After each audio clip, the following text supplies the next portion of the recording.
Well, it has to reach a break point. If we carry on evolving, if our consciousness carries on evolving at the rate it is now, it is reaching exponential evolutionary curves or rates, and you can see it around by just simply throwing a subject or a matter for discussion at the next dinner party you go to. Just throw something on the table and see what happens. 2 years ago, people would have probably attacked you and told you you're an idiot, where do you get that stuff from, and so forth.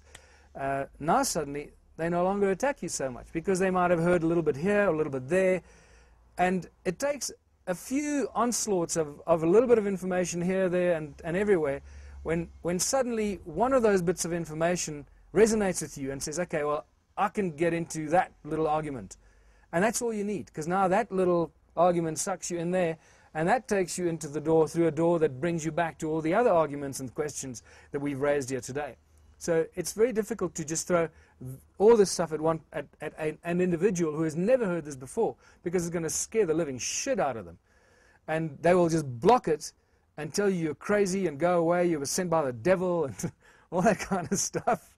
And yet, some people that I know personally, that 2 years ago that would have told me that, are contacting me on a daily basis now, giving me more information and sharing DVDs and sharing other books with me, because suddenly they've just cottoned onto this, and it's like it's like a kid in a candy store. They can't get enough.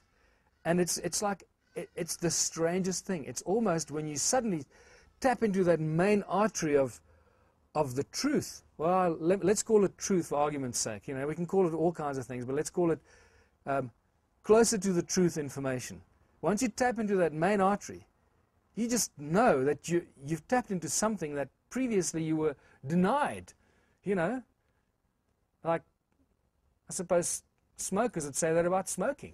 You know, they denied smoking. Now they found this amazing thing. Whoa! And I've seen that over the last 2 years, especially since I released Slave Species. It's just been an incredible journey of interacting with people and getting their response back, and see how their response changes over a short period of time, as they simply inform themselves about a few simple facts.